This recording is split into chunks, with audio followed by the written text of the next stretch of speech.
कल पाकिस्तान और न्यूजीलैंड करने वाले हैं ट्राई नेशन सीरीज का आगाज। बाबर आजम का गुम हुआ फोन शायद सूटा लगाने वाला ले गया कोई जांबाज। इंडियन टीम के बाद उनके अंपायर्स भी पाकिस्तान नहीं आएंगे, धीरे धीरे बुलंद हो रही नफरत की आवाज। उधर इंडिया नई टीम और नई जर्सी के साथ धोरा ओडीआई में शब्बों के पिंक बल्ले की ऊंची रही परवाज। तो यारो बिल आखिर गरीबों के लिए भी खुशी की खबरें आ रही हैं। कुछ बाकायदा से क्रिकेट बहाल हो रही है पाकिस्तानियों की भी, और चैंपियंस ट्रॉफी भी सर पे है, स्टेडियम तैयार हो गया है। कल से ट्राई नेशन सीरीज भी स्टार्ट हो जाएगी। पाकिस्तानी फैंस के लिए तो बहुत सी अच्छी खबरें। और फिर सबसे बड़ा शौक लगने वाला है जब कल ओपनिंग करने अगर उतर आए राणा स्टोक्स अशरफ क्यों, मगर क्यों हो भी सकता है भाई। कैसा लगेगा आपको अगर राणा जी ओपनिंग पे आ जाए? वैसे ऐसा होगा नहीं, बाबर की चांसेस लग रहे हैं। प्रैक्टिस में तो वही आ रहा था बार बार, और बाबर से तुम लोग ओपनिंग करवा रहे हो, ऊपर से उस बेचारे का फोन गुम हुआ है। ऐसे लम्हे में कोई कहाँ ओपनिंग कर सकता है भाई? और फिर वो तो एक इंटरनेशनल खिलाड़ी है, 100 चीजें होती है बंदे की यार फोन में। मेरे ख्याल से गुम नहीं हुआ, किसी ने हाथ मारा है। कोई बेचारे होते हैं ना सूटे वाले, उनको जब तलब होती है तो वो कुछ भी बेच देते हैं, घर का सामान नहीं छोड़ते। तो वो कहीं गुजर रहे होंगे तो भाई का फोन आ रहे, वाह चिकना सा फोन पड़ा है, वो छोड़ेंगे थोड़ी। और अगर अभी किसी के जहन में ये है ना कि बहुमा जी आए पाकिस्तान में तो बहुमा जी ने उठाया, चुप रहो यार, नहीं बता अरे बहुमा जी क्यों उठाएगा? वो तो कल आ रहा है, फोन 2 दिन पहले चोरी हुआ है, ऐसा नहीं हो सकता। और बहुमा जी वैसे भी क्यूट आदमी है बेचारा, वो कहाँ से उठाएगा फोन? फर्ज करो अगर झूठ मूठ मान भी लें कि उसने उठाया है, उसने इसलिए नहीं उठाया होगा कि वो कोई इस फोन को बेच के पैसे कमा लेगा। पैसों की कमी नहीं है बहुमा जी के पास। उसने इसलिए उठाया होगा कि मैं देखूं जरा इसकी बैटिंग टेक्निक कौन सिखाता है इसको, जो वनडे का ये नंबर 1 बैट्समैन हटता ही नहीं है। बहुमा जी ने अगर उठाया तो इसलिए उठाया होगा कि उसको अंदर जलन होगी कि यार मुझे होना चाहिए था नंबर 1 बैट्समैन, ये क्यों है? आखिर ऐसी कौन सी चीज, इसको कौन से गुर कोई सिखाता है इसके फोन में? देखता हूँ प्राइवेसी जरा। बहुमा जी क्या यार, अगर उठाया तो चुपचाप दे दो, फिर रन्स ना बने तो ये नहीं कहेगा कोई कि बाबर रन्स नहीं बना रहा। वैसे अगर सीरियस नोट पे देखा जाए तो बहुत ही बुरी बात है यार। मतलब पाकिस्तान का वो कहते हैं ना जैसे एक बड़ा ब्रांड है क्रिकेट में, वो बाबर है। अगर बाबर कोई फोन चोरी कर रहा है और वो अपने ट्विटर पे बता भी रहा है तो सारी दुनिया देख रही होगी। पहले ही पाकिस्तान के पास इतने मसले हैं, अभी मोबाइल फोन भी गुम होने का डर। एक बड़ा इवेंट स्टार्ट होने वाला है, कम से कम ऐसी शोधी हरकतें तो नहीं होनी चाहिए यार। अब सुबह हम सबको तो यही इंतजार है कि अगर बाबर ओपनिंग पे आया तो लेट्स सी फिर कितने रन बनाता है। हो सकता है भी नहीं, कुछ नया एक्सपेरिमेंट करें। जो इनके प्रैक्टिस सेशन हुए उसमें सऊद शकील बड़े छक्के छक्के मार रहा था नसीम शाह को। कहीं ऐसा ना हो कि छोटा डॉन को ही ओपनर भेज दें, जा भाई दिखा के तू क्या कर सकता है। वो छोटा डॉन लगता है छोटा, लेकिन वो बहुत टेक्निक है उस बंदे में। पीएसएल में भी ऐसे ही था ना, वो कितने साल बाहर बैठा रहा है, लेकिन उसको जैसे ही चांस मिला ओपनिंग पे उसने आगे ऐसी 50 लगाई थी, बंदे हैरान हो गए थे यार ये बंदा इतनी अच्छी ओपनिंग कर सकता है। वैसे जो न्यूजीलैंड और पाकिस्तान का लास्ट 10 मैचेस का रिकॉर्ड देखा जाए ना तो 6 पाकिस्तान जीता है, 4 न्यूजीलैंड जीता है। तो उस हिसाब से तो हमारा रिकॉर्ड अच्छा है। और वैसे न्यूजीलैंड वाले भाई हैं यार अपने, वो मैच दे देते हैं, कोशिश करते हैं वो लोग भी, इतना ज्यादा तंग नहीं करते वो। मेरे हिसाब से तो पाकिस्तान जीत जाएगा कदाफी स्टेडियम पर, क्योंकि इनको उम्रें हो गई हैं। बाबर आजम इधर ही बॉल पिकर था, यहीं पे बॉलें पकड़ता था बाउंड्री पे, यहीं पे बचपन गुजारा, जवानी गुजर रही है मतलब अभी भी। तो सारी उम्रें इन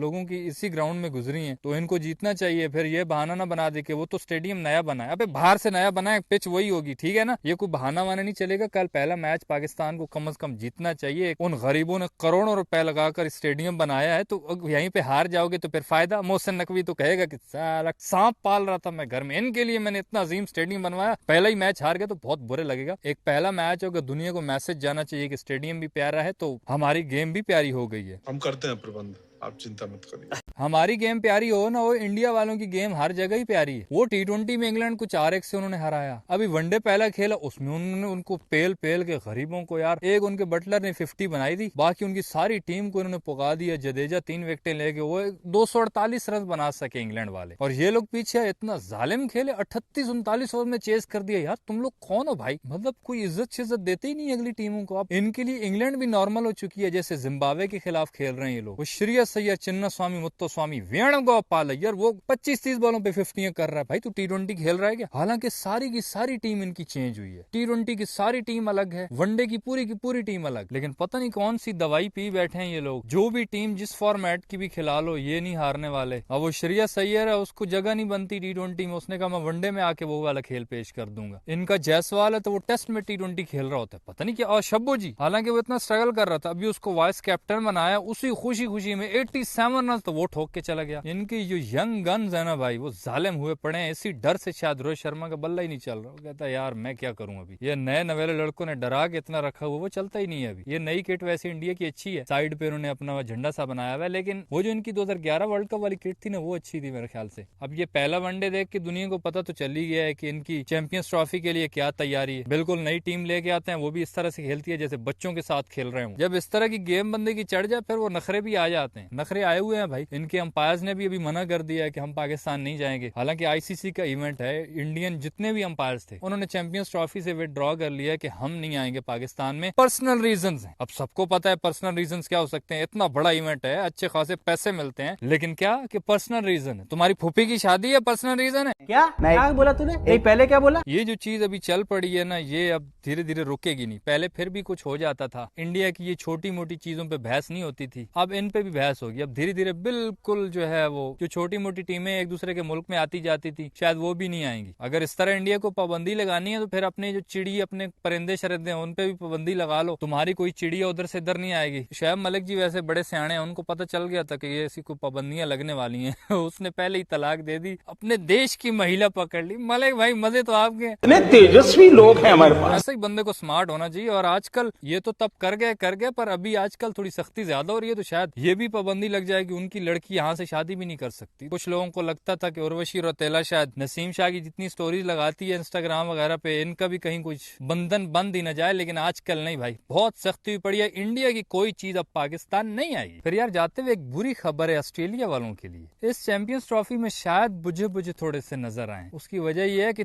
3 इनके मेन बंदे हैं ही नहीं। एक तो पैट कमिंस हो गया, उसने अगले दिन एक हरकत की है, वो एक टीवी एड बना रहे थे, तो उसमें चैंपियंस ट्रॉफी के हवाले से उसने जो बड़ी टीमें हैं उनके प्लेयर्स के नाम लेके उनको ललकारा है, जानबूझ के तीली लगाने के लिए। कोहली का नाम लेके उसको चढ़ाया है कि तू बैटिंग बहुत स्लो करता है। जब से इंडिया से वर्ल्ड कप जीत के गया है, वो खास तौर पर इंडिया के साथ इनकी राइवलरी बहुत टसल की बन गई है। अब इसी राजापन की वजह से उसको नजर लगी है और कुछ लोगों की हाय लग गई कि यार तू कोहली का मजाक बना रहा है। उस वजह से ये हुआ कि वो अब चैंपियंस ट्रॉफी से बाहर हो गया भाई। उसकी इंजरी की वजह से वो चैंपियंस ट्रॉफी में नहीं आएगा। फिलहाल तक तो यही खबर है कि मैं तेरी स्लोली बैटिंग नहीं देख सकता। वो अब टीवी पे बैठ के कोहली की बैटिंग देखेगा। उसके बाद जॉश हैजलवुड, वो भी उनका नहीं है, वो भी इंजर्ड है। उसके बाद सबसे शॉकिंग न्यूज ये थी जो मार्कस स्टोइनिस, उसने तो अचानक से रिटायरमेंट ले ली। हालांकि उसका नाम था चैंपियंस ट्रॉफी के स्क्वाड में भी, लेकिन शायद उसको बताया होगा कि भाई तेरा नाम वैसे तो डाल दिए, लेकिन आखिरी जो प्लेइंग 11 बनेगी ना, उसमें हम तुझे नहीं खिलाएंगे। उसके दिमाग की बत्ती जली होगी कि यार मैं इतना सीनियर खिलाड़ी हूँ, इससे पहले कि ये दुनिया के सामने मुझे निकालें, मैं खुद ही निकल जाता हूँ ताकि लोगों को लगे कि मैं कितना बड़ा आदमी हूँ। मुझे जरूरत ही नहीं है इनकी। वैसे इसमें कोई शक नहीं, वो प्लेयर तो बहुत ही अच्छा था। हाँ, इनका एक और बंदा वो मिचेल मार्श, वो पहले ही उसकी खबर आई थी काफी दिन पहले कि वो भी नहीं है। इतने मेन बंदे इनके नहीं होंगे तो फिर चलाएगा कौन? The one and only Travis head,